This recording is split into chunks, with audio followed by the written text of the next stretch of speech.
Hello friends, कैसे हो? I hope आप अच्छे होंगे। इस वीडियो के अंतर्गत हम देख रहे हैं, जैसा कि आप देख पा रहे होंगे, ये आपका 26 फरवरी, आप बोल सकते हैं 26 फरवरी को 2023 को ये इवनिंग शिफ्ट में आपके लेवल 2 6 to 8 अपर प्राइमरी का ये क्वेश्चन पेपर है और ये आपका हिंदी सब्जेक्ट का है।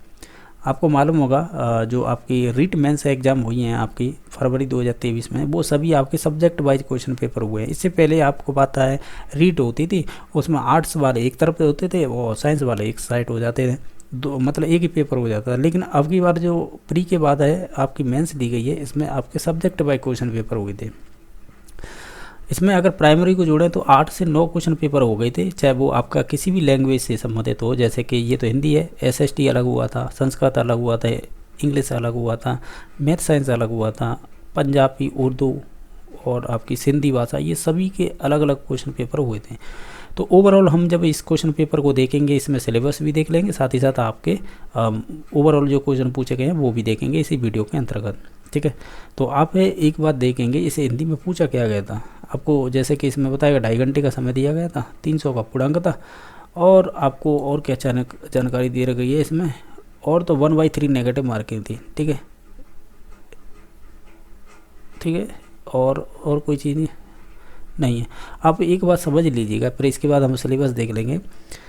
जो आपकी रीट मेन एग्ज़ाम हुई है ये आपकी फरवरी में हुई थी और हर एक का सब्जेक्ट वाइज एग्ज़ाम हुआ था। लेवल 2 की बात कर रहे हैं और लेवल फर्स्ट का भी हुआ था, लेकिन लेवल फर्स्ट में कोई सब्जेक्ट नहीं होती है, तो इस वजह से जो 6 to 8 में जो हिंदी की बात करें, हालांकि देखा जाए तो हिंदी के आपके सब्जेक्ट के 60 क्वेश्चन पूछे गए थे केवल। ठीक है, ये 120 मार्क्स के हो जाते हैं, वो प्रत्येक क्वेश्चन 2 मार्क्स का था। 10 क्वेश्चन इसके पेडागोजी के थे, तो 20 मार्क्स ये है, यानी 140 मार्क्स आपके केवल सब्जेक्ट से पूछे गए थे। बाकी जो बचते हैं 140 के अलावा 300 में से, तो वो 160 मार्क्स हो जाते हैं, आधा कर देंगे इसे तो ये संबंधित हो जाएंगे 80 क्वेश्चन। यानी आपको 80 क्वेश्चन है वो कॉमन थे। कॉमन मीन्स ये है, आप चाहे एसएसटी की बात कर लें, साइंस मैथ की कर लें, हिंदी इंग्लिश उर्दू किसी की भी बात कर लें, ये 80 क्वेश्चन आपके कॉमन थे सभी के। बाकी जो 70 क्वेश्चन थे वो ऐसे थे जो संबंधित थे इस सब्जेक्ट से। ठीक है, तो पहली बात तो ये, और दूसरी बात ये भी है, जो आपका हिंदी का सिलेबस था वो देख लीजिएगा। आपके मोस्टली देखा जाए तो वो कह सकते हैं हिंदी ग्रामर ही पूछी गई थी ओवरऑल। ठीक है, जैसे कि ये 300 का पूर्णांक था, 2.5 घंटे का समय था और 150 क्वेश्चन थे, 1/3 नेगेटिव मार्क थे। ये 6 to 8 का सिलेबस है। इसमें पूछा क्या गया था, देखो एक सेकंड, इसमें पूछा क्या गया था, मैं ओवरऑल जब हम 80 क्वेश्चन की बात कर रहे थे ना, अब यहाँ पे एक बार और देख लीजिएगा। जैसे कि आपके सब्जेक्ट के 17 क्वेश्चन हो गए थे। ठीक है, सब्जेक्ट में से ये है कि आपकी जो हिंदी की जो ग्रामर दे रखी थी वो 60 क्वेश्चन, 10 क्वेश्चन पेडागोजी के, इस प्रकार ये 17 क्वेश्चन हो रहे थे। इसके अलावा जो आपके 80 क्वेश्चन बचते हैं, इसमें क्या पूछा जाता है, देखो 40 क्वेश्चन रहेंगे केवल राजस्थान जीके के, जिसमें आपकी ज्योग्राफी आ जाएगी आपकी, और ठीक है हिस्ट्री, कल्चर, आर्ट्स और राजस्थानी भाषा, ये 40 क्वेश्चन हो गए। अब इसके बाद आती है 25 क्वेश्चन। 25 क्वेश्चन किसके आते हैं, जैसे कि इसमें मैं सिलेबस में बताऊंगा, राजस्थान का सामान्य ज्ञान प्लस राजस्थान की करंट अफेयर प्लस जो आरटी एक्ट हैं वो वो वाले जो राजस्थान का और केंद्र वाला दोनों, सहज प्रदेश है। ठीक है, ये संबंधित हो जाएंगे आपके कितने क्वेश्चन, 25। इसके अलावा ये हो गए अब आपके 65 क्वेश्चन। इसके अलावा जो बचते हैं आपके 15 क्वेश्चन, वो किससे पूछेंगे, वो पूछेंगे इसी में से 10 क्वेश्चन होंगे सीडीपी यानी आपकी साइकोलॉजी, और बाकी 5 क्वेश्चन होंगे इसी में से कंप्यूटर के। ठीक है, तो इस प्रकार आपके ये 80 क्वेश्चन हो जाते हैं जो 160 मार्क्स के। इसमें ये चीज़ें पूछी गई थी, ये कॉमन थी। कॉमन मीन्स ये है कि लेवल 2 में ये सभी में पूछे गए थे, सब्जेक्ट के क्वेश्चन अलग हो गए थे। बाकी ये अब एक बार सिलेबस और देख लीजिएगा, ये है। ठीक है, जिसमें से आपके 80 मार्क्स के पूछे जाएंगे। 80 मार्क्स का मतलब ये क्या हो रहा है, मतलब इसका आधा कर लेंगे तो 40 क्वेश्चन हो जाएंगे। और 40 क्वेश्चनों में पूछा क्या गया था, अब देखते चलिएगा। जैसे भूगोल है, तो भूगोल के मोस्टली ये है कि राजस्थान की जब जीके पढ़ेंगे ना, और जो RRSS बोर्ड है, यानी जिसे अधीनस्थ या राजस्थान कर्मचारी चयन बोर्ड बोलते हैं, वो सभी किसी की परीक्षा दे लीजिएगा, यही सिलेबस रख देता है वो। तो जैसे भूगोल से संबंधित यही टॉपिक होंगे, इसके अलावा राजस्थान की इतिहास और संस्कृति के यही टॉपिक होंगे सभी के साथ, और आपकी एक अलग टॉपिक जोड़ा था राजस्थानी भाषा। ये राजस्थान में ही क्वेश्चन पूछ लिए थे लैंग्वेज में। ठीक है, तो ये है बोली से कृतियाँ, साहित्यकार और लोक साहित्य या आपके संत साहित्य, इनसे संबंधित, यानी 5 क्वेश्चन पूछे गए थे कम से कम हर एक शिफ्ट में।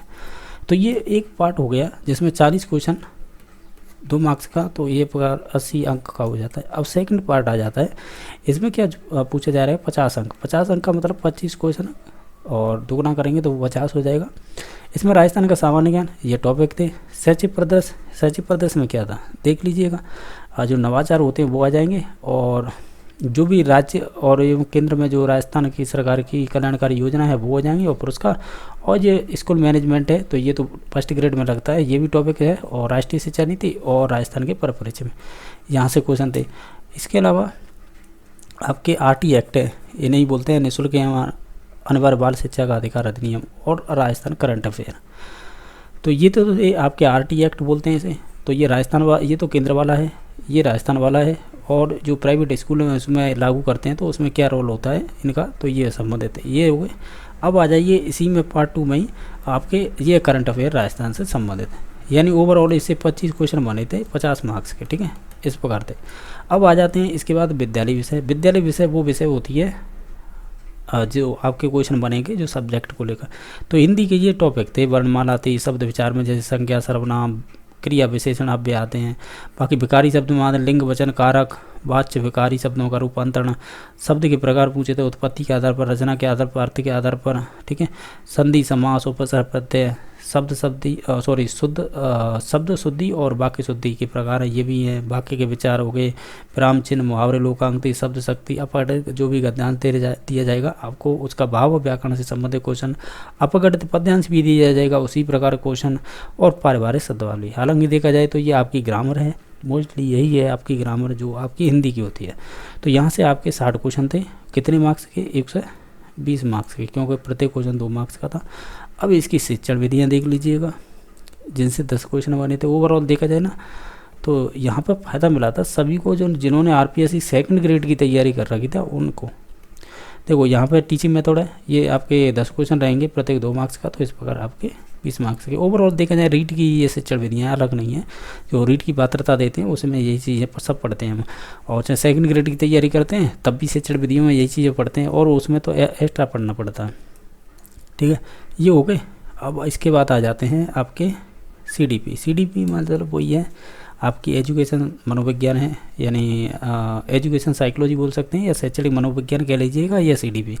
इसमें एक ये सेकंड ग्रेड का टॉपिक जोड़ा है, बाकी सभी टॉपिक कॉमन है। कॉमन मीन्स ये है कि जो आप हैं प्री रीड में पढ़े होंगे, ये प्री रीड का है, आप पढ़ लीजिएगा इसको। इसमें से मैंने हाईलाइट किए हैं, ये टॉपिक आपके मेंस में नहीं है, बाकी सब टॉपिक आपके कह सकते हैं मेंस के एग्ज़ाम में ये सभी टॉपिक दे रखे हैं, ठीक है।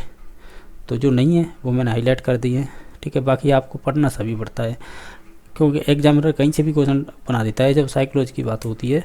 हालांकि टॉपिकों यही रहेंगे, ठीक है। और ये सूचना तकनीक है जो है, आप कह सकते हैं कंप्यूटर से संबंधित क्वेश्चन, 5 क्वेश्चन रहेंगे 10 मार्क्स के। इस प्रकार ओवरऑल आपका ये सिलेबस था, और आपके इसी से संबंधित क्वेश्चन बने थे, जिसमें से आपको मालूम होगा 80 क्वेश्चन रहेंगे आपके राजस्थान GK वगैरह, और CDP, इसी में कंप्यूटर, इसी में आपका जो भी नवाचार वगैरह हो गए, यानी RT एक्ट हो गया, शैक्षिक प्रदर्श हो गया, स्कूल मैनेजमेंट और RT एक्ट हो गया, ये सभी हो जाएंगे, यानी ओवरऑल 160 मार्क्स में। और जो 70 क्वेश्चन रहेंगे वो सब्जेक्ट के होते हैं 140 में, 2 जोड़ेंगे तो 300 का पूर्णांक हो जाता है। तो इस प्रकार ये आपका ओवरऑल ये कह सकते हैं सिलेबस था। प्री रीड में देख बात करें तो CDP तो सेम ही है। अगर सब्जेक्ट ग्रुप में आप हिंदी तो लेंगे, क्योंकि आप हिंदी सब्जेक्ट से हैं, ठीक है। एक सेकंड,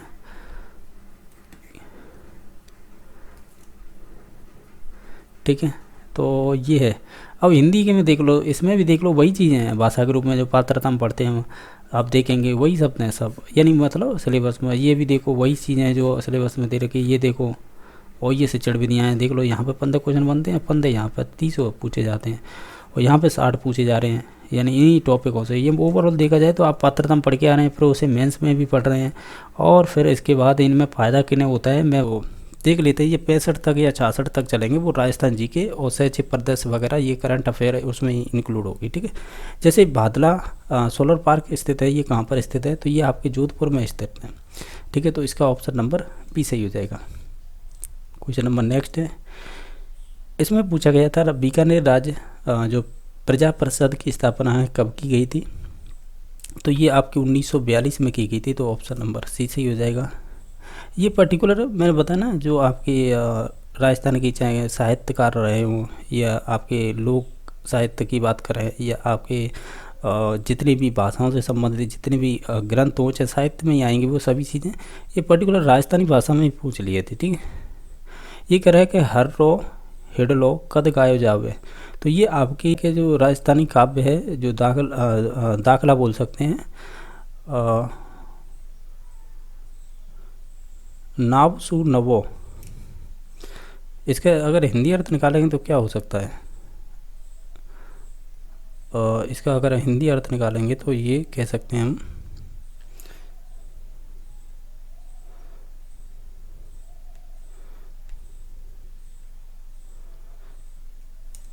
आप ऐसे कह सकते हैं राजस्थानी काव्य में दाखला और नाव का मतलब नामक हो जाएगी। नाम, नाव मतलब नाम। ठीक है, एक तो राजस्थानी में ये दिक्कत आती है। ठीक है, सु नवो, नवो का मतलब हो जाएगा नया काव्य, नवो काव्य। ठीक है, रूप चलायमान घना चावा हुआ है, तो ये आपका संबंधित हो जाएगा दाखला नामक एक नई काव्य शैली का। ऐसे कह सकते हैं ये बहुत लोकप्रिय थी। ये किन से संबंधित है आप ये बताना, ये आपके नाम दे रखे हैं। तो ये ऑप्शन नंबर इसका मोहन आलोक हो जाएगा इसका राइट आंसर। ठीक है, ऑप्शन नंबर बी सही हो जाएगा। ठीक है, राजस्थानी भाषा जो है उसका अर्थ नहीं आता है, वो तो इसमें कुछ शब्द दे रखे हैं उससे कह सकते हैं रिलेट करके बता दिया, उन्हें नहीं आता है। ठीक है, तो ये आप अपने हिसाब से देख लें, और बाकी और भी क्वेश्चन है हम उन्हें देख लेते हैं।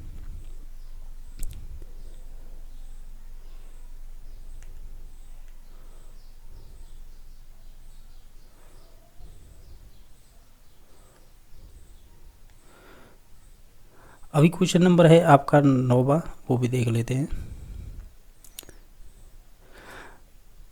ये कह रहा है कि हरियाली अमावस्या का पर्व किस माह में मनाया जाता है? तो हरियाली का जो आपका कह सकते हैं जो पर्व है, ये आपका श्रावण अमावस्या को ही तो मनाया जाता है ना ये। ठीक है, तो ऑप्शन नंबर इसका बी सही हो जाएगा। क्वेश्चन नंबर नेक्स्ट है कि प्रसिद्ध चित्रकार जो साहिब नाम है वो किस चित्र शैली से संबंधित हैं?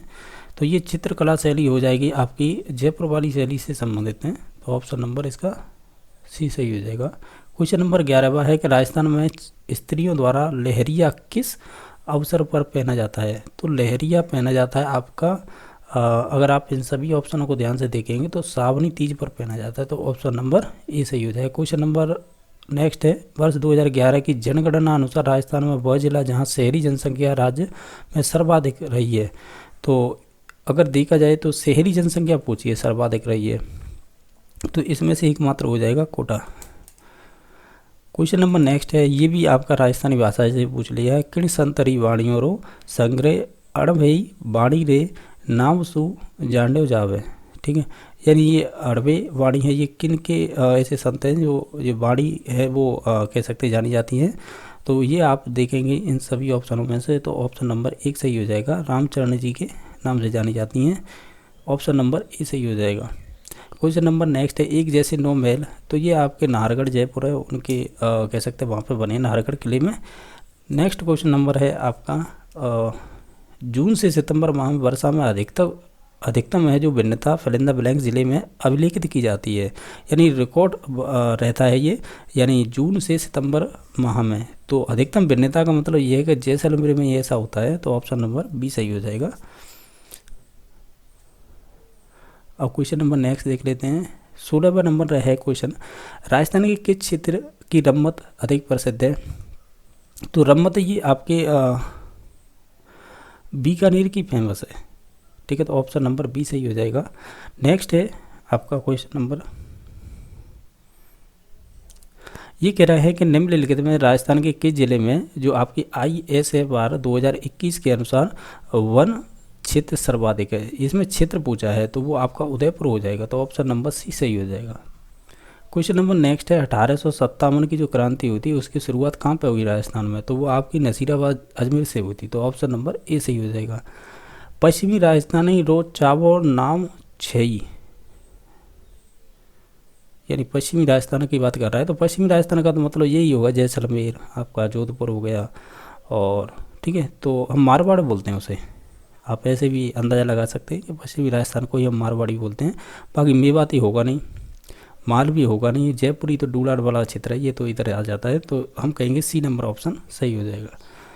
भरतपुर प्रजामंडल की स्थापना कहाँ पे की गई थी? ये रिपीटेड क्वेश्चन है, ये रेवाड़ी में की गई थी, तो ऑप्शन नंबर सी सही हो जाएगा। एक इसका नाम आता है, एक और आता है प्रजामंडल का जिसकी स्थापना कई अंत पर हुई थी। अंत मतलब ये कि कई अदर प्लेस पर हुई थी, ये पर्टिकुलर राजस्थान में नहीं होती, ठीक है। एक इसका नाम आता है, एक अन्य का आता है, ठीक है। तो रेवाड़ी में हुई थी भरतपुर की, तो ऑप्शन नंबर सी सही हो जाएगा। बाकी है निम्नलिखित में से राजस्थान में जायद की फसल की सही अवधि कौन सी है? तो हम जानते हैं गर्मी के दिनों में की जाती है जायद की फसल, तो मार्च से जून हो जाएगा, तो ऑप्शन नंबर 1 सही हो जाएगा। क्वेश्चन नंबर नेक्स्ट है कि रूपालय नदी का, जो रूपालय नदी है उसका उद्गम स्थान कहाँ पर है? तो ये आपकी उदयनाथ है ना, वहाँ से उद्गम है, तो ऑप्शन नंबर ए सही हो जाएगा। क्वेश्चन नंबर आपका नेक्स्ट है कि राजस्थान के आदिवासियों को कुंभ का मेला किसे कहा जाता है? तो ये बेड़ेश्वर धाम में है, तो ऑप्शन नंबर बी सही हो जाएगा। क्वेश्चन नंबर नेक्स्ट है कि मल्लीनाथ जी पशु मेला कब प्रारंभ किया जाता है? तो ये आपका प्रारंभ किया जाता है, ये पर्टिकुलर चैत्र कृष्ण एकादशी से ही प्रारंभ हो जाता है। कोलायत झील है, ये बीकानेर से संबंधित है, और किस शहर में पूछा था? तो बीकानेर शहर हो जाएगा, तो ऑप्शन नंबर सी सही हो जाएगा। क्वेश्चन नंबर नेक्स्ट है बिज्जी किस साहित्यकार का उपनाम है? तो बिज्जी कहते हैं विजयदान तीर्था को, यानी विजयदान तीर्था, ऑप्शन नंबर डी सही हो जाएगा।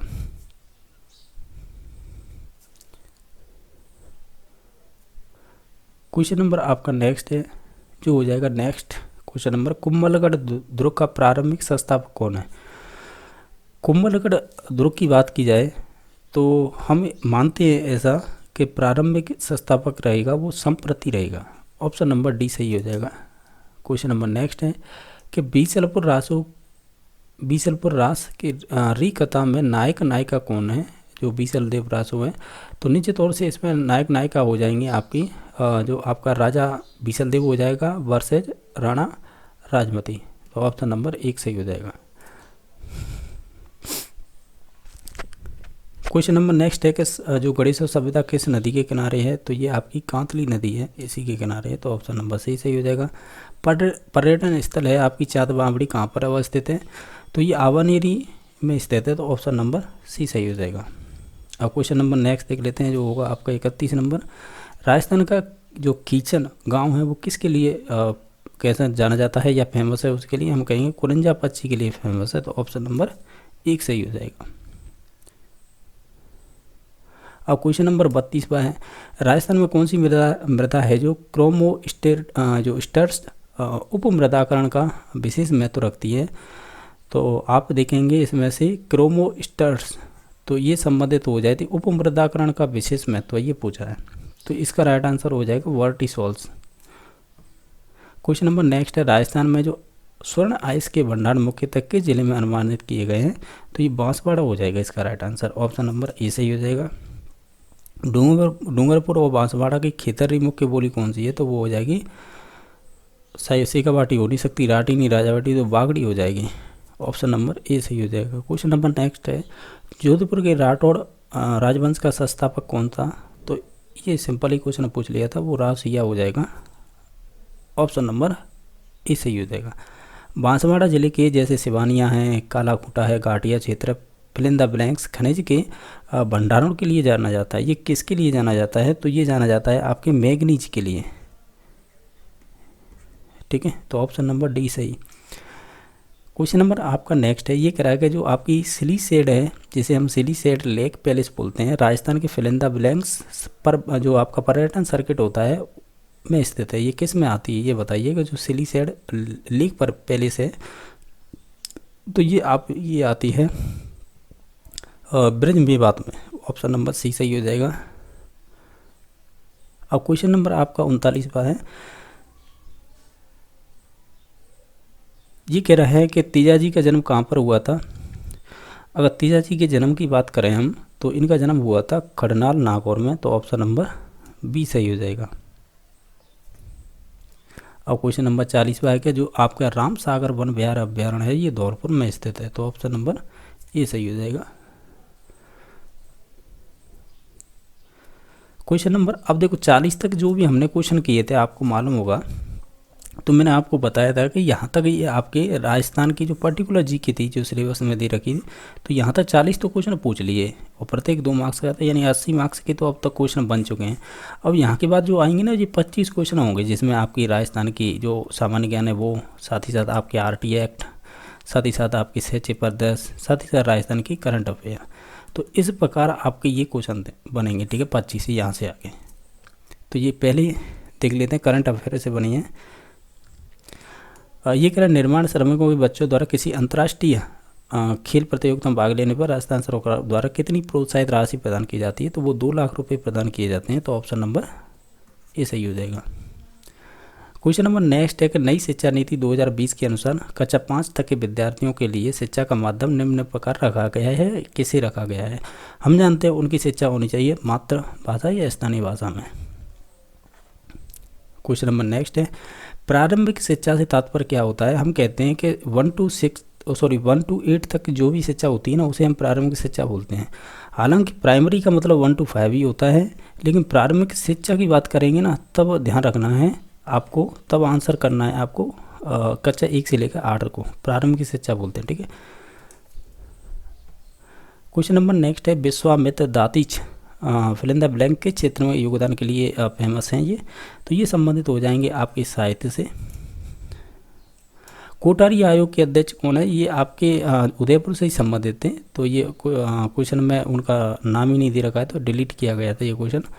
क्वेश्चन नंबर नेक्स्ट है, ये कह रहा है, भारत और फ्रांस के मध्य में संयुक्त सेना वायुसेना का अभ्यास होता है, तो फिल इन द ब्लैंक्स के रूप में जाना जाता है, जो 26 अक्टूबर 2022 के जोधपुर में आयोजित किया गया था। उस टाइम की करंट अफेयर है 2022 की, तो इसका राइट आंसर हो जाएगा गरुड़ किया गया था। इसके अलावा नेक्स्ट क्वेश्चन है, ये क्वेश्चन पूछा है आपसे कि कौन सा है एशियाई विकास बैंक के द्वारा वित्त पोषित नहीं है, यानी जिसमें उसका कह सकते हैं कोई पार्टनर नहीं है एशियाई बैंक। इसमें से ऐसे कौन सी योजना है राजस्थान की? तो हम कहेंगे राजस्थान राज्य राजमार्ग विकास कार्यक्रम सेकंड है ना, इसमें कोई योगदान नहीं है एशियाई बैंक का, ठीक है। बाकी तीनों में है ऊपर वालों में, ठीक है।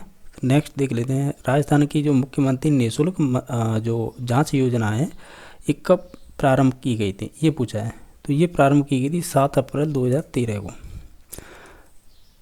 अब एक तरफ तो आपको दे रखे हैं प्रतीक चिन्ह राजस्थान के, बाकी दूसरे का वैज्ञानिक नाम दे रखा है एक साइड में, तो आपको मिलान करना है, ठीक है। आप इन सभी ऑप्शन को ध्यान से देखें तो हम ये कहेंगे, क्या कहेंगे कि फूल, राजस्थान का फूल है, उसका वैज्ञानिक नाम क्या हो जाएगा? उसे बोलेंगे टिकोमेला अंडुलेटा, तो ऑप्शन नंबर सी मिल जाए। पशु, तो राज्य पशु का मतलब हो गया गजेला बेनेटी, ऑप्शन नंबर 1 से। पेड़ का मतलब हो जाएगा प्रोसोपिस सिनेरेरिया या सिनेरेरिया बोल देते हैं, और बाकी पक्षी का मतलब हो जाएगा आपका आर्डे ऑर्टिस नाइग्रे सेप्स बोलते हैं, तो इसका ऑप्शन नंबर बी सही हो जाएगा, यानी पहले का तीसरा, दूसरे का एक, तीसरे का चौथा और आपका चौथे का दूसरा, तो इस प्रकार इसका ऑप्शन नंबर बी सही हो जाएगा। अब क्वेश्चन नंबर नेक्स्ट है, ये कह रहा है कि संगीत नाटक अकादमी ने सरताज नारायण थे मात्रो को फिल इन द ब्लैंक्स में योगदान के लिए पुरस्कृत किया था, तो वो आपके जैसे रंगमंच और अभिनय के लिए किया था, तो ऑप्शन नंबर सी सही हो जाएगा। केंद्रीय माध्यमिक शिक्षा बोर्ड की स्थापना कब की गई थी? 1952 में, ठीक है। ये ध्यान रखना, RPSC का पूछा हुआ क्वेश्चन है ये। बाकी ये हवा महल की तीसरी मंजिल का नाम क्या है? उसे विचित्र मंदिर कहेंगे, तो ऑप्शन नंबर बी सही हो जाएगा। कौन सा इसमें से सुमेलित नहीं है? हाँ, जैसे निहाल टावर धौलपुर में, ये बात सही है। मोड़ा पहाड़ें ये झुंझुनू में सही है। हजरत कमरुद्दीन शाह की दरगाह ये नागौर में, ये नागौर में नहीं है। बाकी कन्हैयालाल बागल हवेली है वो चोरू में, तो यानी ABC ये तो सही है, ये गलत है। ऑप्शन नंबर डी सही हो जाएगा 53 का। क्वेश्चन नंबर नेक्स्ट है, स्वतंत्रता सेनानी केसरी सिंह बारट की पैरोनुमा है वो कहाँ पर बनेगी?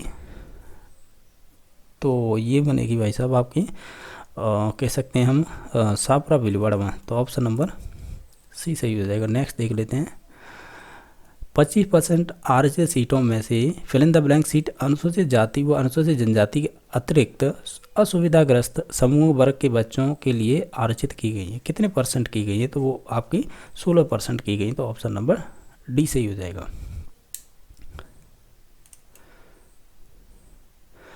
क्वेश्चन नंबर आपका नेक्स्ट है कि भारतीय संविधान का कौन सा अनुच्छेद राज्य की कार्यपालिका शक्ति के बारे में जानकारी देता है या बताता है? तो निश्चित तौर से वो 154 नंबर हो जाएगा। ऑप्शन नंबर ए सही है। फिल इन द ब्लैंक्स, मेधावी छात्रों को स्कूटी योजना राजस्थान में शिक्षा के सशक्त कर रही है, तो निश्चित तौर से वो उसका नाम बताना है, कौन सी योजना है वो। तो हम कहेंगे वो कालीबाई भील मेधावी छात्रों के लिए जो स्कूटी का वितरण करती है। इनमें से बताना है कौन है जो एथलेटिक्स श्रेणी में प्रथम महाराणा प्रताप पुरस्कार जो 1982-83 से सम्मानित नहीं किया गया है। तो देखो इसमें से अगर देखा जाए जैसे गोपाल सैनी को तो किया गया है, राजकुमार अलावत को किया गया है, और इसके अलावा आपके कह सकते हैं हामिदा बानो को किया गया है, लेकिन आपके जो राजेंद्र प्रसाद शर्मा है ना, इनको नहीं किया गया। तो ऑप्शन नंबर डी सही हो जाएगा। Ceramic electric research and development centre कहाँ पर स्थित है? तो ये संबंधित हो जाएगा आपके बीकानेर में। इसके अलावा नेक्स्ट क्वेश्चन नंबर 60 आएगा। 60 नंबर क्वेश्चन इस प्रकार पूछा है कि अगर अनुसूचित जाति के वर्ग के लिए आरक्षित सीटों के लिए समुचित मात्रा में आवेदन प्राप्त ना हो तो उन्हें फिर किस वर्ग से भरा जा सकता है? ठीक है, तो ये संबंधित भरा जा सकता है आपके अनुसूचित जनजाति से। तो ऑप्शन नंबर कह सकते हैं बी सही हो जाएगा। सही है ना? बिल्कुल सही है, यही राइट आंसर हो जाएगा। बाकी 61 नंबर क्वेश्चन इस प्रकार पूछा था कि किस जिले में विशेष रूप से दिव्यांग लोगों के सशक्तिकरण के लिए दिसंबर 2022 में पुरस्कृत किया गया था? उस टाइम की करंट अफेयर थी, तो ये अलवर को किया गया था।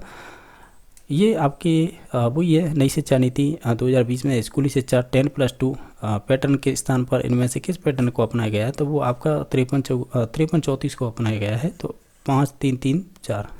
ठीक है। क्वेश्चन नंबर नेक्स्ट है कि राजस्थान के जो पूर्व मुख्य सचिव के उनके कार्यकाल के अनुसार कालानुक्रम में व्यवस्थित कीजिए। यानी मुख्य सचिव होते हैं ना, जैसे कि हर राज्य का होता है, तो उनमें बताइएगा जो पुराने रहे हैं उनके क्रम बताइए किस प्रकार रहे थे। जैसे सी के मैथ्यू रहे थे, फिर उसके बाद राजीव महर्षि आए, फिर निहालचंद गोयल, फिर उसका बी.डी. गुप्ता। तो इस प्रकार ये क्रम सही हो जाएगा।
क्वेश्चन नंबर आपका नेक्स्ट है जो था आपका 64 नंबर क्वेश्चन। ये पूछा गया था इसमें, जैसा कि आप देख पा रहे होंगे कि स्वामी विवेकानंद मॉडल स्कूल के संदर्भ में दिए गए कथनों में से कौन सा कथन गलत है, हमें वो चूज करना है। तो आप देखेंगे ये CBSE मान्यता प्राप्त होते हैं, ये बात सही है। ये कक्षा 6 to 12 तक की आवासीय अंग्रेजी माध्यम में के विद्यालय होते हैं, तो ये गलत है। बाकी ये भी सही है। और आपके शिक्षा यानी को एजुकेशन के लिए व्यवस्था की गई है, तो ऑप्शन नंबर इसका बी सही हो जाएगा, जो गलत पूछा था। ठीक है, बाकी सभी कथन सही थे। क्वेश्चन नंबर नेक्स्ट है, ये कह रहा है कि राजस्थान के निम्नांकित या निम्नलिखित में से किस जिले में G20 अध्यक्षता की पहली शेरपा बैठक दिसंबर 2022 में आयोजित की गई थी। उस टाइम की करंट अफेयर थी, तो इसका राइट आंसर उदयपुर हो जाएगा।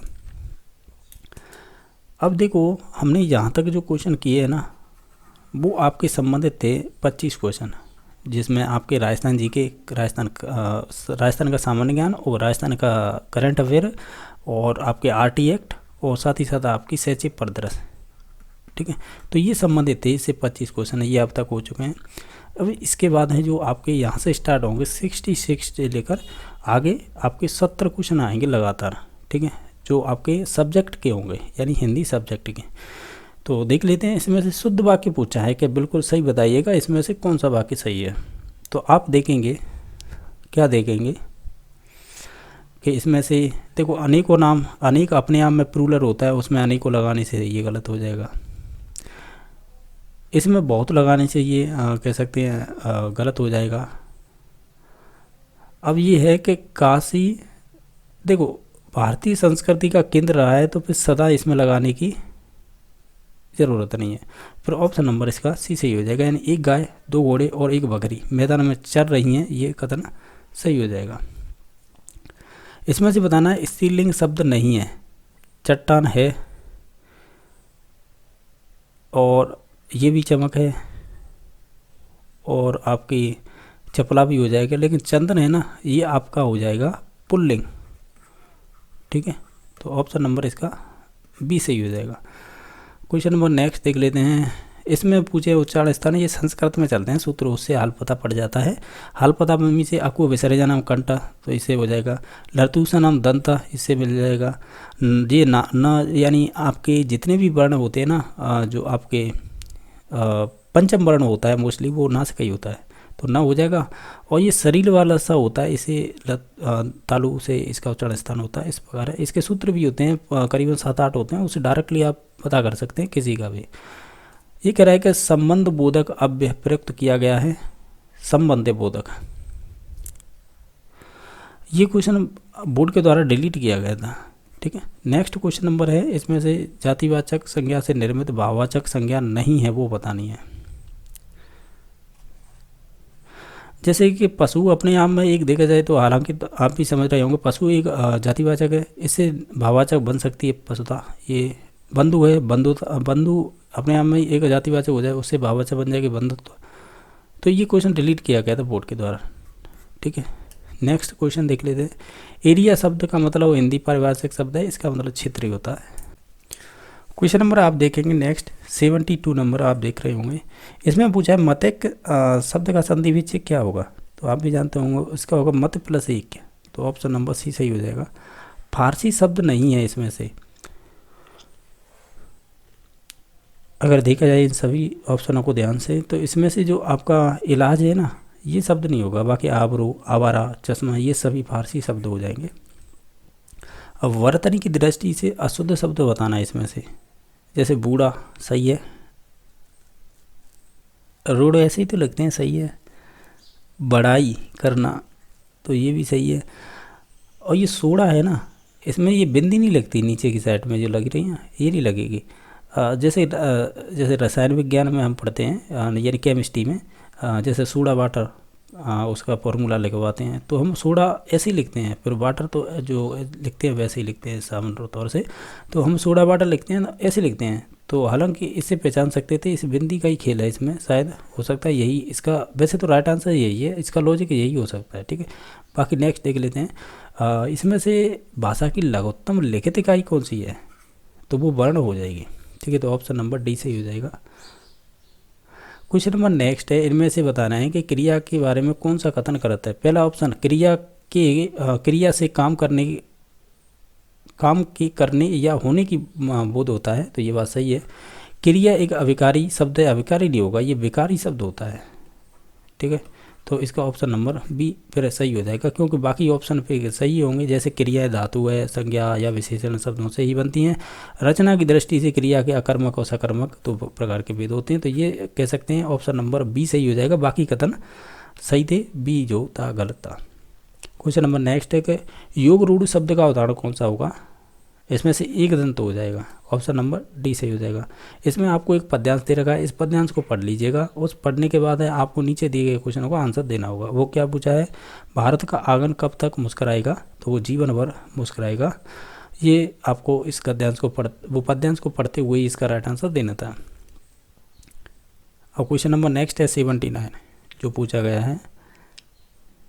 इसमें पूछा है कि इसमें से बताइएगा कौन सा विलोम सही प्रयोग नहीं हुआ है। कोमल का कठोर सही है, जो जंगम होता है उसे स्थावर विलोम सही हो जाएगा। गरल का मतलब भी अपने आप में एक विष होता है और ये ऑलरेडी विष कह रहा है, तो ये पर्यायवाची हो गए, ठीक है, यही ऑप्शन हमारा सही हो जाएगा। बाकी उत्कर्ष का अपकर्ष होता है, तो आप ऐसे बोल सकते हैं, इसका ऑप्शन नंबर सी सही हो जाएगा जो गलत था। लक्षणा शब्द शक्ति के कौन से भेद होते हैं, तो वो रूढ़ा होते हैं और प्रयोजनवती होते हैं, तो ऑप्शन नंबर ए सही हो जाएगा। बाकी नेक्स्ट क्वेश्चन नंबर देख लेते हैं 81 है।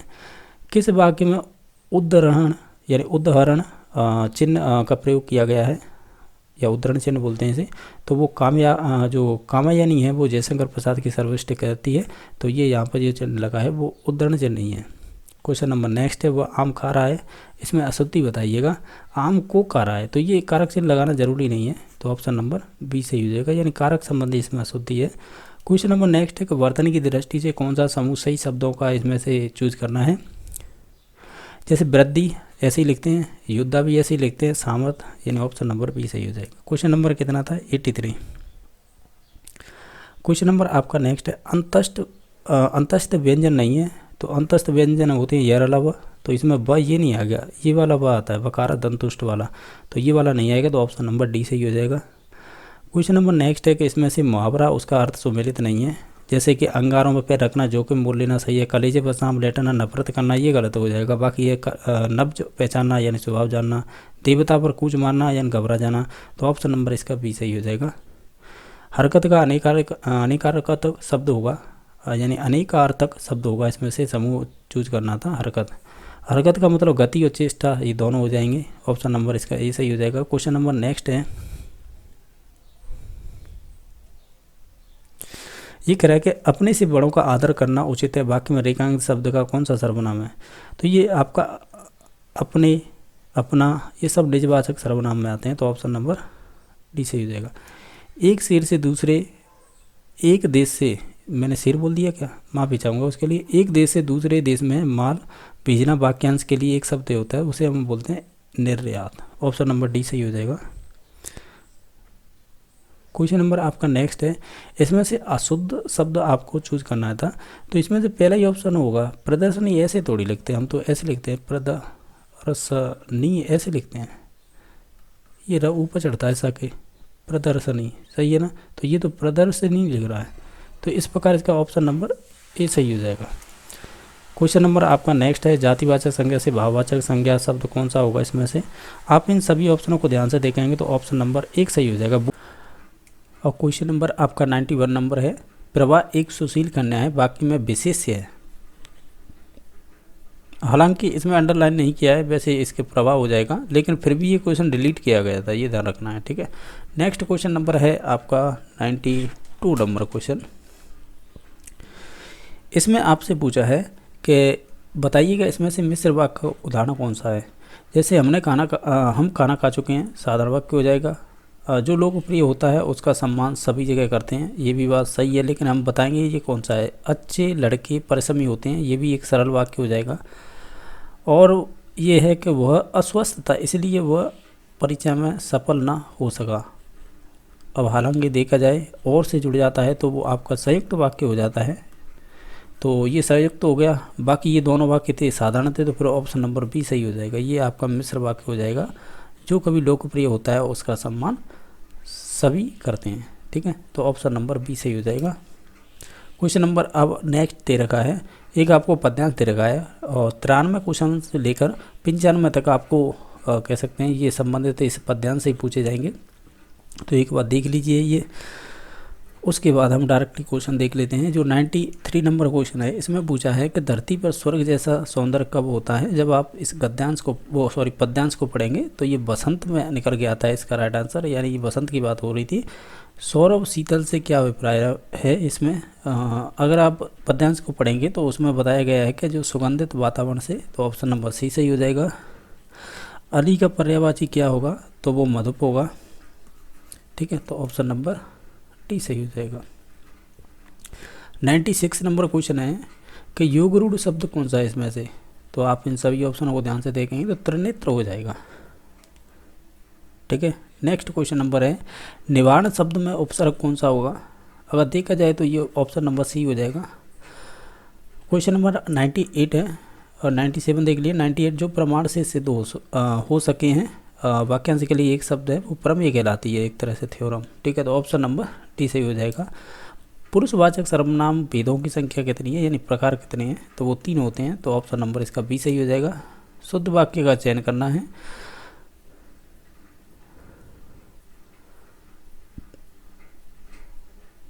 तो देखिएगा इसमें से हमें शुद्ध वाक्य बताना है, तो इसमें से ऑप्शन नंबर डी सही हो जाएगा। यानी जो लोग अंदर आना चाहते हैं वे आ सकते हैं, तो यही शुद्ध है, बाकी ये अशुद्ध है, इसमें सभी वाक्य हैं जो, ठीक है। तो नेक्स्ट देख लेते हैं। और क्वेश्चन नंबर 101 है कि इसमें से विलोम शब्द असंगत बताना है, जैसे अर्वाचीन का प्राचीन होगा, इति का अत, उपकार का अपकार, अनुराग और राग, राग एक ही बात है, ये पर्यायवाची हो गई, तो इस वजह से ये गलत हो जाएगा, बाकी सभी ऊपर के सही थे। सूर्य का पर्यायवाची होगा तो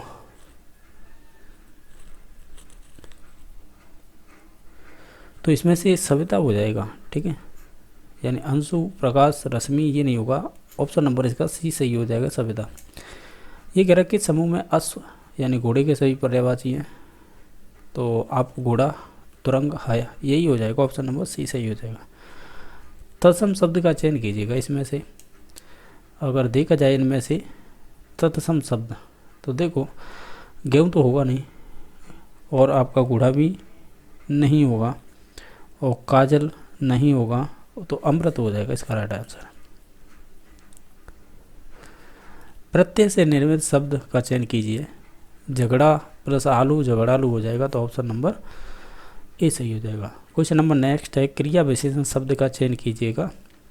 गरम तो अपने आप में विशेषण है, एक तरह से रमेश एक कर्ता या विशेष हो जाएगा। पेड़ एक अपने आप में नाउन है, यानी ऐसे कह सकते हैं नाउन है, ये भी नाउन थी। हॉट था ये आपका गर्म होना, यानी एक तरह से विशेषण है, तो प्रतिदिन होगा ना, ये क्रिया विशेषण बन जाएगा। छाती पर पत्थर रखना मुहावरे का अर्थ है, आप ऐसे कह सकते हैं धैर्यपूर्वक कष्ट सहन करना, ठीक है, तो ऑप्शन नंबर इसका टी सही हो जाएगा। इसमें से बताना है कौन सा निम्नलिखित में से तत्सम और तद्भव असंगत युग्म इसमें से चूज करना है। जैसे कि हम बात करें अरिष्ट यानी रीटा, ये बात सही है। क्रॉस होता है ना, वो कोड नहीं होता है, ये गलत है। बाकी घोटक घोड़ा होता है, कास्ट काट हो जाएगा, ठीक है, तो ऑप्शन नंबर बी सही हो जाएगा। किस वाक्य में अकर्मक क्रिया है, तो इसी में नहीं दिखाई दे रही हमें, यानी कर्म नहीं दिखाई दे रहा है, तो वो अकर्मक यही हो जाएगी। बच्चा रोता है, बाकी में सभी में कर्म है। क्वेश्चन नंबर नेक्स्ट है कि हमने एक शेर देखा, वाक्य में काल कौन सा है। देखा यानी देख चुका है, तो वो सामान्य भूतकाल हो चुका है, हो जाएगा वो वाक्य। सोना धतूरा गेहूँ जिस शब्द की अनेक आरती हैं, तो वो कनक के हो जाएंगे। क्वेश्चन नंबर 111 का सी हो गया। रत और रति शब्द युग में सही अर्थ होगा। रत का मतलब होता है लीन, लय होता है लय, और रति का मतलब राग है, सही है ना। रथ का मतलब लीन होगा और रति का मतलब प्रेम होगा, ठीक है, तो ऑप्शन नंबर इसका एक सही हो जाएगा, ठीक है। क्वेश्चन नंबर आप है नेक्स्ट देख सकते हैं 113 नंबर। इसमें क्या पूछा है कि मन की पवित्रता महत्वपूर्ण है, अर्थ को प्रकट करने वाली लोकांक्ति कौन सी हो गई इसमें से। तो हम कहें मन चंगा तो कटौती में गंगा, ये सही बैठेगा ना, तो ऑप्शन नंबर सी सही हो जाएगा। क्वेश्चन नंबर नेक्स्ट है, इसमें बताना है सुमोर लिखा है, अगले शब्द का पारिभाषिक हिंदी रूप बताइएगा। तो इसका मतलब होता है एक तरह से ऐसे कह सकते हैं बुलाना, समन करना। मैं सुमोन बोल रहा है ना, समन होगा ये, समन का मतलब होता है बुलाना। क्वेश्चन नंबर नेक्स्ट है, कौन सा शब्द युग्म सही है? इसमें से अगर देखा जाए कौन सा शब्द युग्म सही है? अविलंब सहारा, अवलंबन शीघ्र, ठीक है। तो अम्बु जल यानी अम्ब जल, अम्बु माता, आकार खान, आकार रूप, कृतिमान रचना होता है, कृतिमान रचना का। तो ऑप्शन नंबर इसका डी सही हो जाएगा। आकार का मतलब खान नहीं होता है, ठीक है। अवलंबन का मतलब शीघ्र नहीं होता है,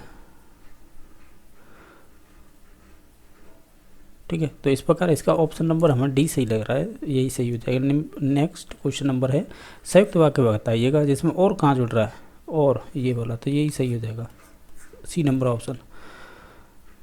अंतस्थ व्यंजन कौन से होते हैं? यर अलावा, तो यह दिखाई दे रहा है। 25 शब्द का पर्यायवाची द्विज हो जाएगा। आंखें खुलना का मतलब होता है सजग होना, यानी यहाँ पे अवेयरनेस आपके अंदर आ जाए, वही होता है। क्वेश्चन नंबर नेक्स्ट है, गत और गति। गति की माने तो चाल होती है, ठीक है, तो इसमें है, इसमें है, बाकी ये दोनों ऑप्शन नहीं होंगे, ठीक है। तो अब है गत माने होता है बीता हुआ, ठीक है, यानी बीता हुआ। तो गत माने बीता हुआ, गति माने चाल, तो ऑप्शन नंबर बी सही था। लोकोत्तर में कारक की दृष्टि से कौन सा तत्पुरुष समास होगा? लोक प्लस उत्तर, लोकोत्तर गुण हो जाएगी ना संधि में। तो आप एक बात बताइएगा, हमें तो ये बताइएगा कौन सा इसमें से तत्पुरुष समास में होगा, जैसे कि कर्ण कारक या अपादान, संप्रदान, अधिकरण, कौन सा होगा? हम कहेंगे इसमें से हो जाएगा आपका ऑप्शन नंबर बी, अपादान हो जाएगा, ठीक है। तो इसमें ऑप्शन नंबर बी सही हो जाएगा। बाकी निम्नलिखित में से स्त्रीलिंग शब्द नहीं है। युवा पुल्लिंग होता है, डिब्बा है वो भी पुल्लिंग होगा, बाकी गुणवती है ये स्त्रीलिंग हो जाएगी, और बाकी नेत्री भी स्त्रीलिंग। तो इसके दो ऑप्शन सही हो जाएंगे। इस वजह से ये क्वेश्चन शायद डिलीट किया गया था, और हालांकि इसमें से देखा जाए कि स्त्रीलिंग शब्द नहीं है, तो ये दोनों हो जाएंगे ए और सी। इसका राइट आंसर ए और सी हो जाएगा। क्वेश्चन नंबर नेक्स्ट है 123, शुद्ध वाक्य कौन सा है? देखो, जब सहित कह दिया तो सप्रमाण नहीं आएगा, ठीक है। शायद लगा दिया तो फिर वहाँ जरूर आएगा, ये भी नहीं लगा सकते। सारी दुनिया भर में अगर आपने सारी दुनिया लगा दी तो भर नहीं लगा सकते, ठीक है। तो इस प्रकार हम ये कहेंगे किसी और से परामर्श लीजिएगा, ये सही बात है। सबकी मति भ्रष्ट होना अर्थ का प्रकट करने वाला मुहावरा है। मुहावरा बताना है तो हम कहेंगे सबकी मति भ्रष्ट होना, तो ये होगा कुएं में ही भांग पड़ना, ये सही है ना, ऑप्शन नंबर सी सही हो जाएगा। अव्ययी जो अव्ययी भाव समास है, इसकी बात कर रहा है, अव्ययी भाव समास, तो आजीवन, जीवन भर, तो यही राइट आंसर हो जाएगा। क्वेश्चन नंबर नेक्स्ट है कि गुण व्याख्यान विधि। अब यहाँ से आगे क्या होगा, अब तक जो भी क्वेश्चन थे वो 60 क्वेश्चन थे आपके, और जो प्रत्येक 2 मार्क्स का 120 मार्क्स के तो आपके थे, आपकी ग्रामर एक तरह से जो टॉपिक दे रखे थे सिलेबस में। अब यहाँ से आगे जो 10 क्वेश्चन होंगे वो टीचिंग मेथड के होंगे, जो 20 मार्क्स के होंगे। इसमें पूछा है कौन सा गुण है, एक सेकंड, इसमें से बताना है आपको, इसमें से बताना है, क्वेश्चन नंबर है 126। इसमें पूछा है कि निम्नलिखित में से कौन सा गुण है जो व्याख्यान विधि का नहीं है? जो लेक्चर मेथड होती है ना, व्याख्यान विधि, इसमें से नहीं है, ये मनोवैज्ञानिक विधि है, ये गलत है, ये अमनोवैज्ञानिक विधि है। तो व्याकरण विधि का नहीं है, तो ये पहला ही ऑप्शन सही हो जाएगा। बाकी यह विधि जो अपर क्लासेज होती है यानी उच्च कक्षा होती है उनके लिए उपयोगी होती है, वह सही है। ये कम खर्चीली है, क्योंकि व्याख्यान विधि है, सीधे सीधे आपको लेक्चर देना होता है, तो कम खर्चीली, ये भी बात सही है। ये कम समय में अधिक ज्ञान प्रदान करती है, ये भी बात सही है, ठीक है। तो हम ये कहेंगे इसका ऑप्शन नंबर 1 है वो गलत है, बाकी ये सभी ऑप्शन सही थे। तो ऑप्शन नंबर फिर इसका राइट आंसर हो जाएगा ए नंबर ऑप्शन। इसके अलावा नेक्स्ट क्वेश्चन नंबर देख लेते हैं। क्वेश्चन नंबर 127 जैसा देख पा रहे होंगे, इसमें पूछा है कि भाषाई कौशलों का सही क्रम क्या होगा। ये क्वेश्चन है, सभी भाषाओं में पूछा जाता है, चाहे वो लैंग्वेज किसी भी प्रकार की हो आपकी। तो ये है LSRW होता है, यानी लिसन सुनना, और स्पीकिंग बोलना, रीडिंग पढ़ना, और राइटिंग लिखना। तो ये देख लीजिएगा, सुनना और बोलना, पढ़ना, लिखना। ऑप्शन नंबर सी सही हो जाएगा। क्वेश्चन नंबर 128 है कि हिंदी शिक्षण में जो आपका साकी अभिक्रमित अनुदेशन की निम्नलिखित में से कौन सी विशेषता नहीं है। एक तो होता है रेखीय जो स्किनर वाला, और साकी है ये आपके नॉर्मल एवं क्राउडर ने दिया था। तो आप इसकी एक विशेषता नहीं है वो बताइए। जब आप इन सभी ऑप्शनों को पढ़ेंगे तो हम कहेंगे ये पदों का आकार अपेक्षाकृत बड़ा होता है, ये बात सही है। इसमें विद्यार्थी अनुक्रिया के रूप में सही विकल्प का चयन करते हैं, ये भी बात सही है। ये कह रहा है नवीनता व विविधता पाई जाती है, ये भी बात सही है। ठीक है। और भाई ये छोटी कक्षाओं के लिए हेतु अधिक उपयोगी है, ये छोटी कक्षाओं के लिए अधिक उपयोगी नहीं है, ये बड़ी कक्षाओं के लिए यानी अपर क्लासेज होती है ना उनके लिए उपयोगी होती है। तो ऑप्शन नंबर इसका डी सही हो जाएगा। हमें यही पूछा ना किसकी इसकी विशेषता नहीं है, तो वो ऑप्शन नंबर डी सही हो जाएगा। ये कह रहा है कविता शिक्षण की विधि नहीं है, गीत प्रणाली होती है। ठीक है। और आपकी शब्दार्थ अर्थ जो कथन प्रणाली है ये भी होती है, क्योंकि अर्थ बताए जाते हैं। साथ ही साथ आपकी जो खंडान में प्रणाली है ये भी सही है, क्योंकि प्रति शब्द का खंड करके बताया जाता है। बाकी सूत्र प्रणाली है ये नहीं होगी, तो ऑप्शन नंबर इसका डी सही हो जाएगा। क्वेश्चन नंबर आपका 130 नंबर है। इसमें क्या पूछा है, ये क्वेश्चन कह रहा है कि भाषा शिक्षण में जो हम दृश्य श्रव्य यानी ऑडियो विजुअल हम चीज़ें साधनों का उपयोग करते हैं, तो इसका मुख्य प्रयोजन क्या है, यानी इनका मुख्य आप ऐसे कह सकते हैं रोल क्या है। इन विधियों का हम उपयोग करते हैं यानी सहायक सामग्री है, ऐसे बोल सकते हैं। तो सहायक शिक्षक के कार्य में सरल बनाती हैं, सही बात है। विद्यार्थियों की विभिन्न इंद्रियाँ होती हैं, यानी जो आपके सेंसर होते हैं उन्हें क्रियाशील बनाती है, ये भी बात सही है। यानी 5 हमारी इंद्रियां हैं, उनमें से जो अगर हम किसी चीज़ को टच करेंगे निश्चित तौर से उसे क्रियाशील कह सकते हैं। विद्यार्थी के विभिन्न प्रकार की जो इंद्रियां हैं वो क्रियाशील बनाती हैं। बाकी छात्रों में नवीन उपकरणों की जानकारी देना, ये भी बात चाहिए सही है। बाकी कक्षा को नियंत्रित करती है, ये गलत है। ठीक है। तो ऑप्शन नंबर इसका डी सही हो जाएगा। क्वेश्चन नंबर 131 है। ये कह रहा है कि कार्ड पर लिखे शब्दों का चित्र के साथ मिलान करने का कार्य है वह किस विधि में किया जाता है। यानी कार्डों पर जो चीज़ लिखी होती है ना उन शब्दों का चित्रों के साथ मिलान करना होता है। आपने देखा होगा जैसे कि एक साइड नाम दे रखे हैं, जैसे मान लीजिएगा आपको दे रखा है कोई नाम देख लीजिए, जैसे कि सिर दे रखा है। अब सिर को जो भी चित्र होता है उससे मिलाना होता है। सिर की जो भी आकृति होगी वो किसी भी तरह से हो सकती है। तो ये सभी चीज़ें की जाती है ना, वो आपकी मोंटेसरी विधि है ना उसमें की जाती है। ठीक है। बाकी साचार में नहीं होगा, कहानी विधि में होता नहीं, ध्वनि साम में होता नहीं। तो ऑप्शन नंबर इसका बी सही हो जाएगा। ये कह रहा है कि मूल्यांकन का संरचनात्मक तथा योगात्मक रूप में वर्गीकरण किसने किया था। तो ये आपके किया था, इन सभी ऑप्शनों को ध्यान से देखें, जो मिकेल स्क्रीवेन है ना इन्होंने किया था। तो ऑप्शन नंबर ए सही हो जाएगा। क्वेश्चन नंबर नेक्स्ट है जो है 133 नंबर।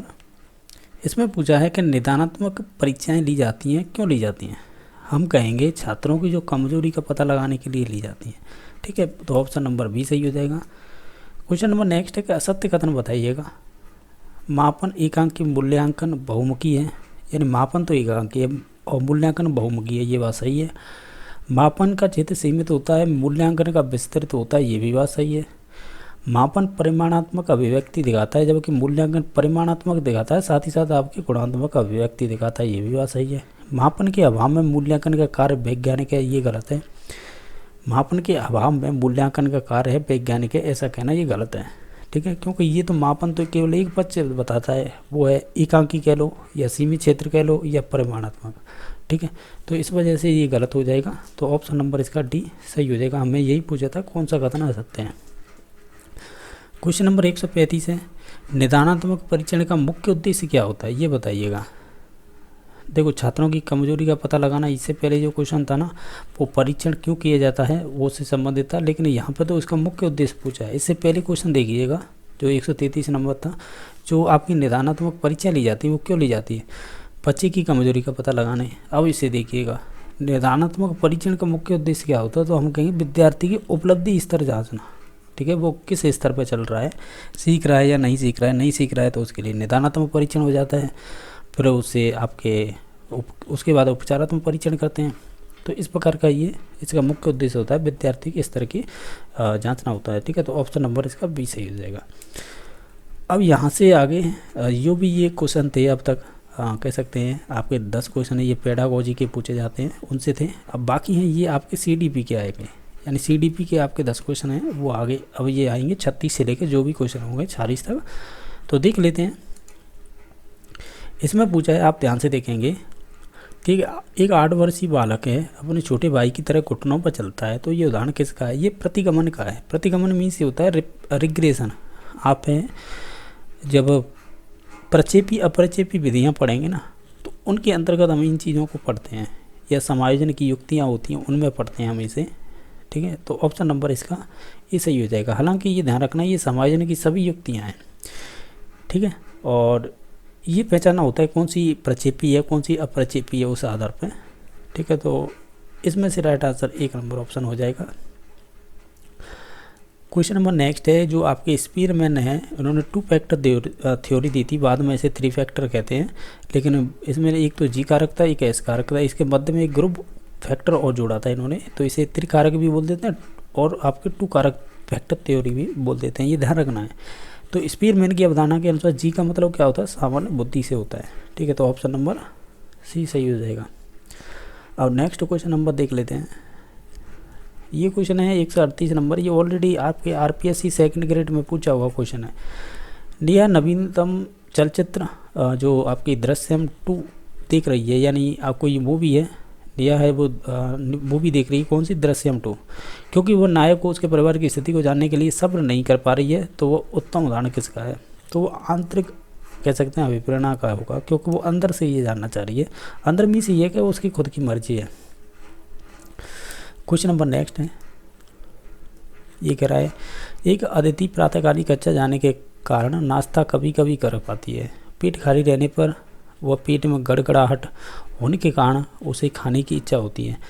यह निम्नलिखित में से किसका उदाहरण होगा? तो ये आपके ड्राइव होगा, यानी ये आपके ड्राइव से संबंधित है, यानी अंतर्नोद, किसी चीज़ की नीड होना। हालांकि इसमें आवश्यकता भी दे रखा है, लेकिन ये नहीं होगा, इसका राइट आंसर होगा अंतर्नोद। जैसा कि आप देख पा रहे होंगे, नेक्स्ट क्वेश्चन नंबर 140 है। इसमें क्या पूछा है, आपको कौन सा कथन सही नहीं है वो बताना है। तो विकास के बारे में 4 कथन दे रखे हैं, इनमें से सही नहीं है वो चूज करना है। तो आप देख लीजिएगा, जैसे कि विकास की प्रत्येक अवस्था में अपने खतरे होते हैं, तो ये बात तो सही है। विकास है लंबवत सीधा ना होकर वर्तुलाकार होता है, यानी स्पाइरल होता है, ये भी बात सही है। सामान्य से विशिष्ट की ओर अग्रसर होता है विकास, ये भी बात सही है। तो आप ये कह सकते हैं ABC कथन है वो बिल्कुल सही है।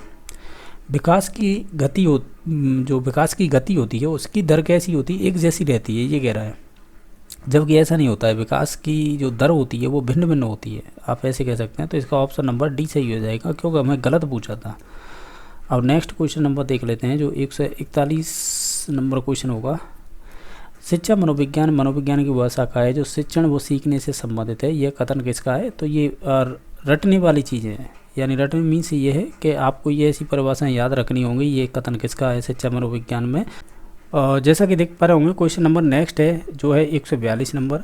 इसमें पूछा है कि 25 वर्षीय लड़का है जिसकी मानसिक आयु 16 वर्ष है का IQ होगा, यानी आपको ये बताना है कि IQ बराबर होता क्या है।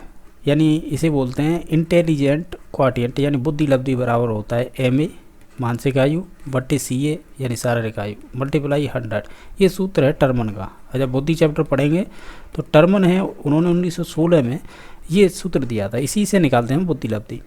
तो MA का मतलब होता है मेंटल एज और CA का मतलब होता है क्रोनोलॉजिकल एज और मल्टीप्लाई 100, यानी इसकी MA कितनी दे रखी है क्वेश्चन में? 16 है। बट ये CA का मतलब होता है इसकी शारीरिक आयु, तो ये 25 वर्ष दे रखी है। मल्टीप्लाई कर देंगे 100 से, 25 चौक 100, 16 चौक 64, इसकी IQ कितनी निकल के आई? 64। तो ऑप्शन नंबर C सही हो जाएगा। अब क्वेश्चन नंबर नेक्स्ट देख लेते हैं। अब है 143 नंबर क्वेश्चन है, किसी समूह में व्यक्ति की लोकप्रियता ज्ञात करने की सर्वोत्तम व्यक्तित्व आंकलन की विधि कौन सी है? तो वो समाजमिति है, यानी सोशियोमेट्री बोलते हैं। ये JL में मोडेरो ने दी थी। सामाजिक अध्ययन में बहुत चलती है विधि। और बाकी आप जब आप व्यक्तित्व चैप्टर पढ़ेंगे ना, प्रक्षेपी अप्रक्षेपी विधियाँ पढ़ेंगे, वहाँ पे इसे पढ़ा जाता है। साथ ही साथ यहाँ के अलावा इसे आप बोल सकते हैं, सब मैंने बोला है सामाजिक अध्ययन का की जो टीचिंग मेथड वहाँ पर भी देखेंगे। और वैसे देखा जाए ओवरऑल ये साइकोलॉजी के अंदर मिल ही जाएगी आपको व्यक्तित्व चैप्टर में। क्वेश्चन नंबर नेक्स्ट है 144 नंबर, किसी बालक के व्यक्तित्व के आकलन हेतु निम्न में से कौन सा परीक्षण सर्वाधिक उपयुक्त रहेगा। किसी भी बालक के व्यक्तित्व के आकलन हेतु निम्न में से कौन सा परीक्षण सर्वाधिक उपयुक्त रहेगा। आपको ये ऑप्शन दे रखे हैं, ठीक है। तो हम कहेंगे इसमें से सबसे बेस्ट रहेगा CAT, जिसे बोलते हैं बालक अंतर बोध परीक्षण। इसे इंग्लिश में बोलते हैं, इंग्लिश में क्या कहेंगे, इसमें तो CAT दे रखा है, फिर भी यहाँ पे दे रखा होगा, कहीं पर नहीं दे रखा है, कोई दिक्कत नहीं है।